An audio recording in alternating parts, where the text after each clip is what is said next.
estate market had a lot of ups and downs throughout 2024. Our expert realtor, Alexa Kebalo, is here to let us know what we can expect in 2025. Alexa, how are you? I'm super. How are you both doing? Do you have a crystal ball? I sure do. Hang on. I actually forgot it in my bigger purse. Is it a magic 3 ball? Ask again later? No. Well, there are a lot of big questions. Everyone's wondering about mortgage rates and about home sale prices.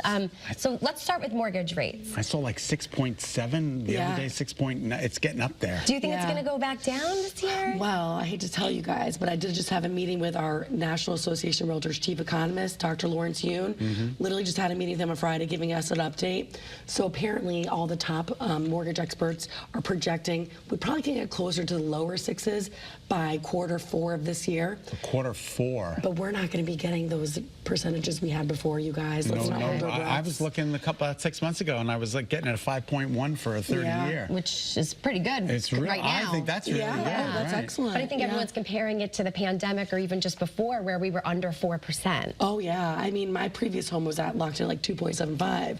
Wow. You know, so it just is what it is. But when we look at like a historical 30-year, the average is about 8% for a mortgage rate. Wow. So we're still doing better than what is typical. Right. But it's hard when we just came from very low digits. And 4s. Yeah, when you know what you had before and then it's not being offered now. And you know, that's hundreds of dollars a month. Yeah, it's hundreds of dollars a month. So it really helps to look at the mortgage calculation on like, what is my affordability? How does it impact that?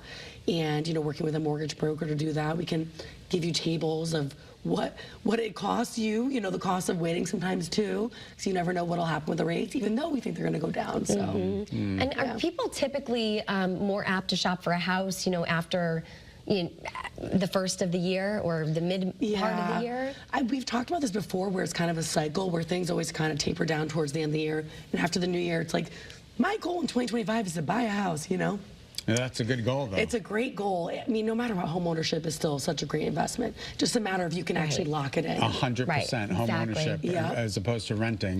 Renting, you're giving your money to somebody else. Home ownership, you're giving your money to you. Exactly. And actually, we just saw the average net worth of the average American that owns a home is $415,000 versus a renter, which is like $10,000. And it's because of that equity that you're able to build through your mortgage. Right. And I think 35% of Americans don't even have a mortgage, which is unbelievable. Wow. Yeah. Good for you if you're one of them. Do you think home prices are going to fall this year? They're not going to fall. They're just not going to be as crazy year over year as they were, right?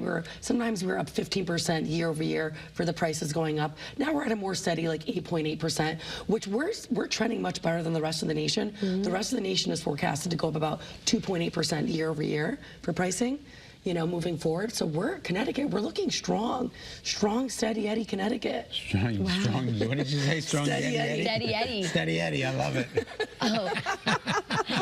And it is interesting when you think also about the pandemic, like the effect that it had on home prices. I mean, so many people's property values doubled. Oh my gosh, literally since 2019 till now, it's gone up by like 67%. Which is wild. Wild. So now we're kind of just leveling out a little bit now, right? This is the new norm. This is kind of the new norm for as far as we can see in my little crystal ball. Yeah, so no extremes. Do we stay put and tap into home equity? What do we do? It depends like if your home suits your needs, right? If your home is way too big and you're like, oh no, or if it's way too small, it still is a great time to consider, if you find the house that you want that suits your needs for the longer future to come. Love it or list it. It is good to make, love it or list it, baby. But I think a lot of families, you know, you have to really ask yourself, can I make my home what we need to by tapping into that home equity, right? Correct. Is it better investment in the long run doing that? It depends. If you're going to overbuild, right? If you're going to way overbuild, doing a huge addition, and let's say that you're the nicest,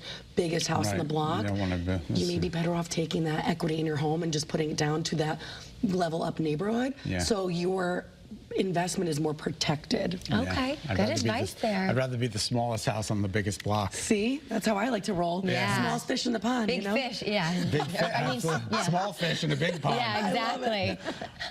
Well, this is how you can get in touch with Alexa. Alexa, we'll see you next week with some more talk on the market. Can't wait. 860-808-4125. Thanks, Alexa. Always a pleasure to see you. Thank you.